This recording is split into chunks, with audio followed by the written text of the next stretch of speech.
Turn now to Mr. Brock for 5 minutes, please. You have the floor. Thank you, Chair, and thank you, witness, for your attendance today. Thank you for your courage and bravery in coming forward and exposing the systemic corruption with this failed Liberal government. Canadians, thank you. I personally thank you. Now, I want to start by focusing in on lies. You referenced George Chahal, either lying directly to you or lying to Canadians, Liberal MP from Calgary. You've also made claims that Minister Champagne has deliberately misled, or in your words, lied to Canadians and lied to committee. You referenced in a recent post that there was an egregious cover-up over allegations of mismanagement and misconduct by SDTC. In essence, your position is that the minister and his office softened the final report of an investigation into governance and conflicts of interest at SDTC to protect Justin Trudeau's hand-picked conflicted chair, Annette Verschuren. So I take it that you're referencing two avenues of deliberate deceit by Minister Champagne.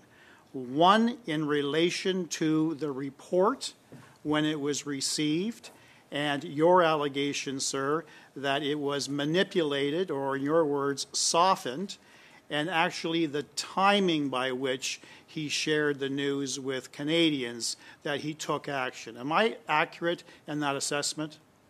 You're accurate, and I would, I'd mentioned that there's a lot of public interest in this current parliamentary session with the potential of a vote of no confidence, and I would say that the real vote of no confidence against the Liberal Party happened when the Auditor General made a decision to intervene, because the Auditor General was the one that actually referenced the situation to PCO, and I said because the AG's office thought that this was a very simple situation to address. Sure. And when the ISED minister decided to not act, that is when the AG's office intervened. That in itself is a bigger vote of no confidence against the government than anything else. Sure. And Minister Champagne has proudly on numerous occasions talked about how efficiently he acted, displaying transparency and accountability to Canadians. You're claiming the complete opposite, that he took the report, manipulated the report, softened the language, and then delayed doing anything to protect the insiders that were currently governing SDTC. Is that correct? Well, yeah, it's correct. It's any ruling party would not want this on their plate, so there's an obvious reason for why nothing happened. Okay, so I'll stop you right there. With respect to the 37 hours of recordings with the Assistant Deputy Minister, correct me if I'm wrong, the chain of command with respect to communication at that level, the Assistant Deputy Minister reports to the Deputy Minister of ISED, who then reports to Minister Champagne. Is that correct? Correct. And you shared months and months of concerns, 300 pages of concerns laid out regarding allegations of mismanagement and human resource issues. You shared that.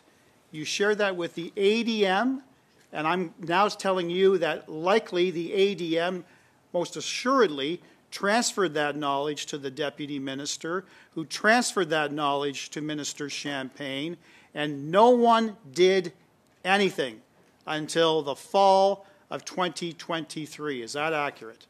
That's accurate. Okay. Thank you.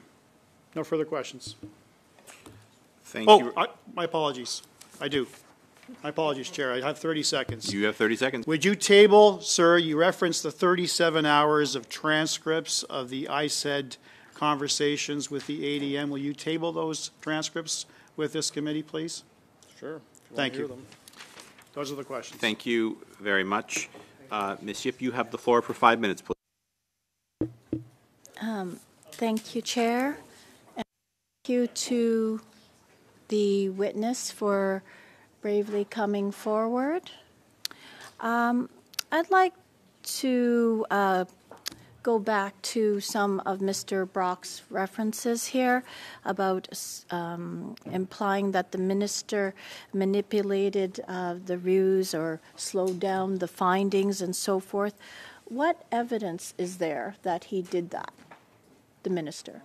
Multiple recordings that provide evidence that the ADM and the deputy minister had actually given the minister and the minister's office updates as to what was happening at SDTC and the findings, whereas the minister himself has publicly stated that he had no idea what was going on between March and the end of September. On top of that, there's even audio evidence that at the end of the reporting period, at which point the final recommendation was made to the minister, the reports and information were actually given to the minister verbally, at which point he asked for changes to the report and recommendations before it was officially registered. So there's concrete proof? I said audio clips. I'd like to go back to following up Ms. Bradford's comment about how she had a hard time squaring your testimony with the conclusions of the McCarthy review. There are clear conclusions, 62 interviews with 3,000 pages of documents that differ from your view. How can you explain this discrepancy? As I mentioned before, I would ask for you to give me an example of an organization that gets shut down that had a good culture, but I would also, again, mention other aspects of the McCarthy review. At a certain point, they only had negative testimony, at which point they went out of their way to ask other employees to testify for this report. I don't think that's a regular occurrence where the lawyers are going to other employees to ask for testimony in the positive side. I would also mention again, like what other aspect, if the McCarthy Tetra report is actually true, why don't they release the report instead of 7 slides with random statements? If they truly say that they've looked into these situations, why is there no public proof that they did? And why is there no public proof that they have actual evidence that go against these statements? Just because a lawyer or a law firm says that these statements are incorrect, if they're not providing evidence, how are you attacking me saying that the culture is good when the evidence isn't actually there? Did the other 20 whistleblowers also participate in the review? I would assume so, but a lot of them, as I said, weren't even interviewed. But I know for a fact that the ones that needed to be interviewed were interviewed. So, again, maybe I'll ask this for the minister. Why doesn't he actually get rid of everyone's NDA and everyone can hear the stories themselves? Because as of right now, the NDAs are off. So if you are so obsessed with disproving my claim, take off everyone's NDAs and let the public find out exactly what happened. The review noted that, quote, while participants used terminology such as harassment and bullying to describe executive treatment of employees in the workplace, that was in the minority, and the few examples that were offered as evidence revealed more of a discomfort with the direct style of leadership and or disagreement with decisions made by leadership than actual harassment or bullying. They have found no examples of executives yelling or swearing, verbally abusing, or physically threatening employees, end quote. So how should we square that with your testimony? As I said, release the transcript that exists for all of these interviews. They took notes. If McCarthy Tetra is saying they did all of this and they have evidence to be contrary to what everyone says, I would happily accept their findings if they actually release anything substantive. How much time? Very brief, about 8 seconds. Okay, well, I'll let it. Thank you very much. Thank you.